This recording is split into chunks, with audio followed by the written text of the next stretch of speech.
여러분 안녕하십니까? 국민일보 정창규 기자입니다. 정창규가 찾아간다 8번째 순서는 국회 보건복지위원회 위원으로 활동하고 있는 맹성규 의원을 스튜디오에 모셔서 이야기를 듣는 시간을 마련했습니다. 맹 의원님 안녕하십니까? 예, 안녕하세요. 예, 반갑습니다. 네, 신종 코로나 바이러스 감염증이 전 세계를 지금 뒤덮고 있습니다. 한국도 한 1만 명 정도. 처음에 큰 소리를 쳤던 이제 미국이 가장 확진 환자가 많은 발생 국가가 돼버렸는데 국회에서 또 인천에 적을 두고 있는 국회의원으로서 이 상황을 지금 어떻게 보고 계십니까? 예, 오늘 현재 저희 나라의 확진자 수는 9,333명이고 그중 안에서 47명의 인천에서 확진자가 발생을 했습니다. 당초 초기에는 굉장히 우려스러운 상황이었다고 보여집니다.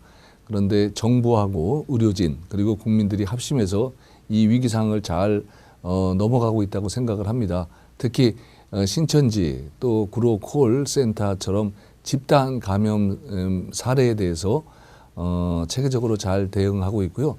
전 세계적으로 아마 유례 없이 이러한 위기 상황을 잘 극복하고 있다고 보여집니다. 다시 한번 관계자 모든 분들에게 감사 말씀을 드립니다. 네, 인천은 인천국제공항도 있고 인천항도 있고 그래서 관문 도시로서 상당히 위험을 많이 갖고 있는데 의외로 선제적 조치 덕분인지 잘 방어를 하고 있어요. 아직 50명이 안 되는 상황인데 어떻게 보십니까? 예, 그 인천은 우리나라 관문입니다. 공항도 있고 항만도 있고 해서 많은 분들이 우려를 하고 계셨고 하고 계신 상황입니다. 그런데 인천시를 중심으로 10개 시군구가 협업을 해서 출입국 관리자에 대한 철저한 관리를 통해 잘 대응을 하고 있다고 보여집니다. 예, 그래서 이런 모든 것의 성과를 나타내고 있는 시청 공무원들 그리고 의료진들 그리고 관계자 모든 분들께 다시 한번 이 자리를 빌어 감사 말씀을 드립니다. 네, 국토부 2차관 출신이시죠? 예, 그렇습니다. 국토부 쪽 일을 할 수도 있었을 텐데 보건복지위원회를 그 소관 상임위로 선택한 특별한 이유가 있었나요? 예, 저는 인천에서 초중고등학교를 졸업을 하고 국토교통부에서 공무원 생활을 30년을 했습니다. 국토교통부 공무원 생활 30년 후에 이제 18년 6월 보궐선거를 통해 이제 지역에서 활동을 하고 있는데요. 제가 생각하는 삶의 지향점이 있습니다. 그거는 이제 개인이 혼자 짊어질 수 없는 짐은 사회가 나눠 가져야 한다고 생각을 하고 있고요. 그중에 이제 대표적인 분들이 중증 장애인 분들 그리고 요보호 아동 분들 그런 분들에 대한 사회적인 보호가 절실하다고 보고 개인적으로는 복지 공무원 생활을 하면서도 국민 삶의 어려움에 관심이 많았고 해서 주저없이 보건복지위원회에서 활동을 하고 있고 아주 의미 있는 활동을 하고 있다고 생각합니다. 네, 얼마 전에 지역에서 만난 그 시각 장애를 갖고 있는 중복 장애인, 예, 피아노를 그렇습니다. 치는 장애인, 예. 그 청년이 좀 직업을 가졌으면 좋겠다 그렇습니다. 이런 생각을 하고 또 좋은 제안을 하셨다는 예. 그런 이야기도 있었습니다. 제가 보건복지위원회 이제 활동을 하면서 실질적으로 장애인들이 자기 재능을 가지고 활동을 하는 경우가 극히 제한적이었습니다. 그런데 이제 제 지역에 장애를 가진 중증 장애를 가진 부모 한 분이 제 지역에 살고 계신데 이제 그분과 대화를 통해서 아주 음악적인 재능이 뛰어난 청년이 35살인데 집에서 자기 음악만 이제 하루 종일 이제 혼자서 음악을 듣고 이제 하는 그 외에는 활동이 없다는 사실을 알게 됐습니다. 그래서 제가 장애인 개발원 그리고 보건복지부하고 협의를 통해서 그분들이 바깥으로 나와서 활동할 수 있는 공간을 만들어 드리는 게 바람직할 것 같다 해서 추진을 한 것이 장애인 오케스트라입니다. 6인에서 한 7인 정도로 구성이 될 것으로 기대를 하는데요. 준비되는 대로 아마 6월부터 시범 사업을 할 수 있을 것 같고요. 장애를 가진 분들이 모여서 협업해서 음악을 할 수 있는 그런 상황을 마련해 준다면 그분들한테는 바깥에서 활동할 수 있는 공간을 만들어 드리는 거고, 그리고 또 일반 시민들한테는 어려움에서 그것을 그분들을 보면서 사회에 큰 울림을 드리지 않을까 하는 생각을 갖고 추진하게 됐고, 이 사업이 시범 사업의 성격이지만 잘 추진돼서 우리 사회에 확산되는 계기가 되었으면 합니다. 네. 굉장히 그 지역에서 발견된 걸 그냥 놓치지 않고 정책까지 끌고 가시는 힘이 굉장히 소중하다고 느껴집니다.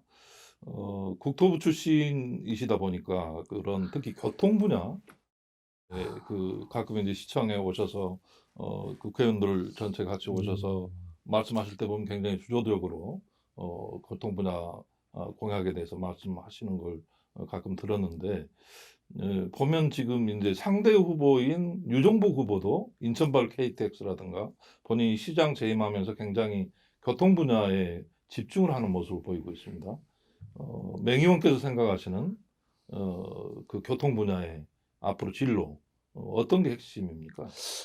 제가 살고 있는 저희 지역구는 주변 여건이 다른 지역에 비해서 그렇게 나쁘지가 않습니다. 정주 여건도 아주 뛰어나고요. 특히 신도시로 형성된 노년 1동, 노년 2동, 노년 고잔동 경우에는 교통 문제를 제외하고는 정말 살기에 괜찮은 도시입니다. 그런데 서울로 가는 교통 접근성, 또 인천에 다른 지역으로 가는 교통 접근성이 워낙 없다 보니까 지역적으로 살아가는데 좀 어려움을 겪고 계신 것도 사실입니다. 그래서 제가 보궐선거에 나오면서 제2 경인선 철도를 기획을 하고 구상을 하고 발표를 했습니다.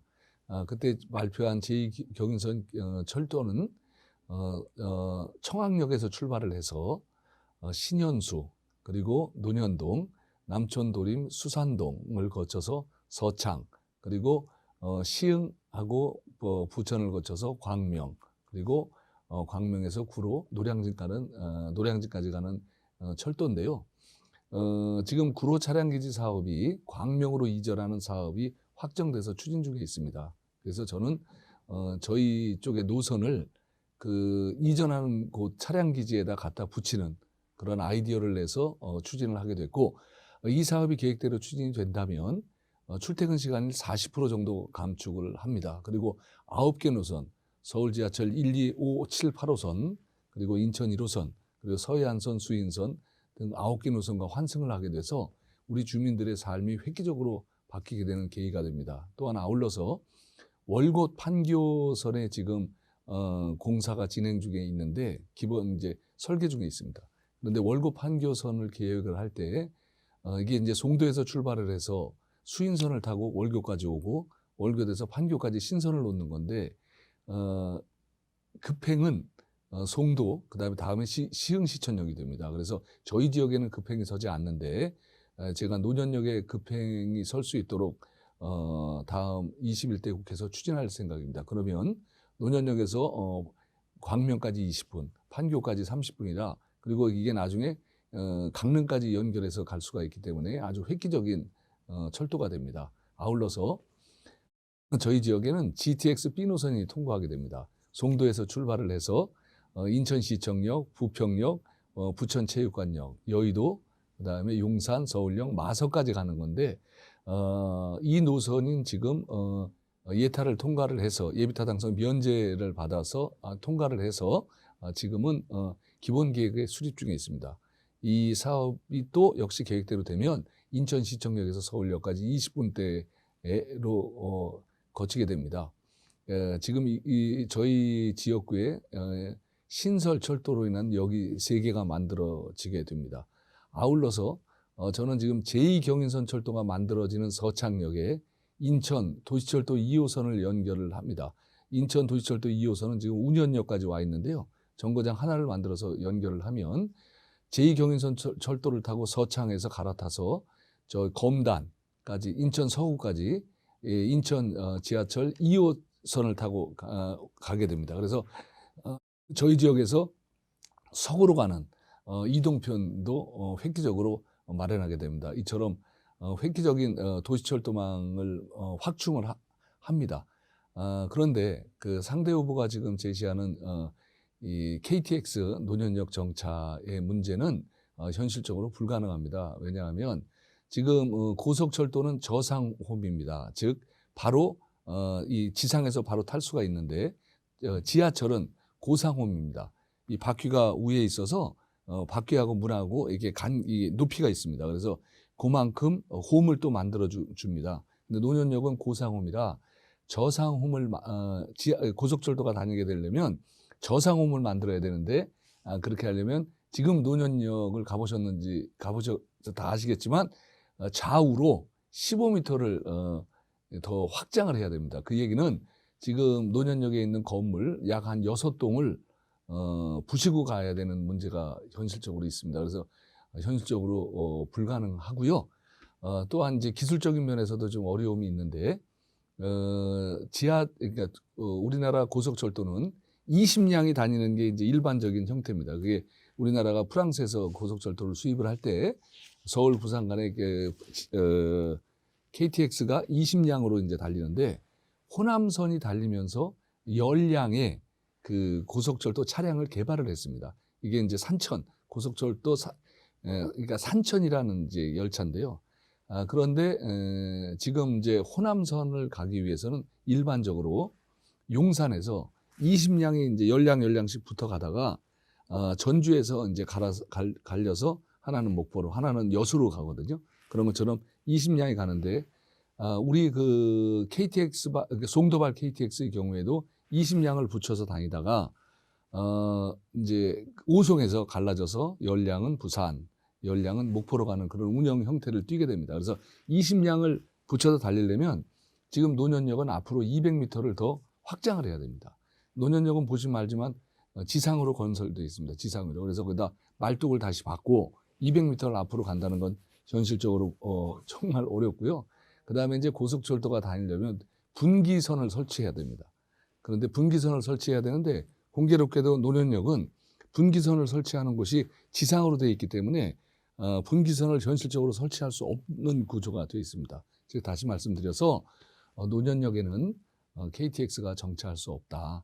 이런 사항을 상대 후보도 알고 계십니다. 이건 뭐 어차피 기술적으로 국토부에 확인만 하면 이제 확인이 될 수가 있는 문제인데 이제 노년역 계속 정차를 말씀하고 계시고 그리고 노년역 정차가 이제 KTX가 18년에 21년에 이제 개통이 된다고 자꾸 말씀하시면서 아울러서 후임 시장께서 업무를 잘 챙기지 않아서 21년 개통이 어렵다고 이 말씀도 주시는데 본인이 시장이실 때는 기본 계획을 수립하는 단계였고요. 철도는 기본 계획 수립 후에 설계를 합니다. 설계 2년에서 2년 반. 설계가 끝나면 이제 공사를 시작을 해서 4년에서 5년 걸립니다. 즉 기본 계획을 수립하는 단계에서 아무리 빨라도 한 7, 8년 정도가 뒤에 개통을 하게 되는데 그 당시에 시장으로 재임하고 계실 18년 경에는 기본 설계 단계였기 때문에 아무리 빨라 이게 21년에는 설계가 끝나고 착공을 합니다. 아무리 계획대로 간다면. 그래서 이거는 21년 개통이 아니라 21년 착공이 정확한 표현이 되겠습니다. 저는 이제 이렇게 국토부에서 30년 동안 도로하고 철도를 담당한 업무를 해왔고요.